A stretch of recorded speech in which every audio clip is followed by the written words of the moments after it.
तपाईहरुको घरमा सानोतिनो कार्यक्रम होस् या साथीहरुसँग ड्राई पिकनिक जाँदाखेरि चिकन मिटबल चाहिँ घरमा सजिलैसँग छोटो समयमा यसरी बनाउन सक्नुहुनेछ।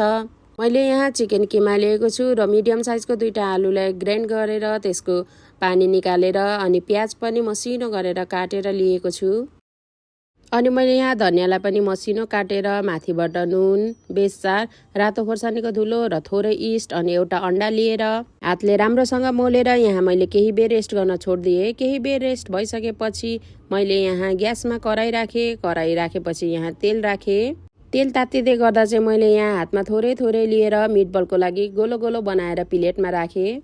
तपाईहरुले मिटबल बनाउँदा चाहिँ ग्यासको फ्लेम एकदमै सुरुमा हाई राख्नु होला, त्यसपछि मिडियम ग्यासमा र कहिले लो ग्यासमा पकाउनु होला।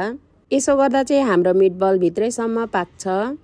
यसरी केही बेर फ्राई गरिसकेपछि बिस्तारै हाम्रो मिटबलको कलर चेन्ज हुँदै जान्छ र केही बेर फ्राई गरिसकेपछि हाम्रो मिटबल तयारी हुन्छ।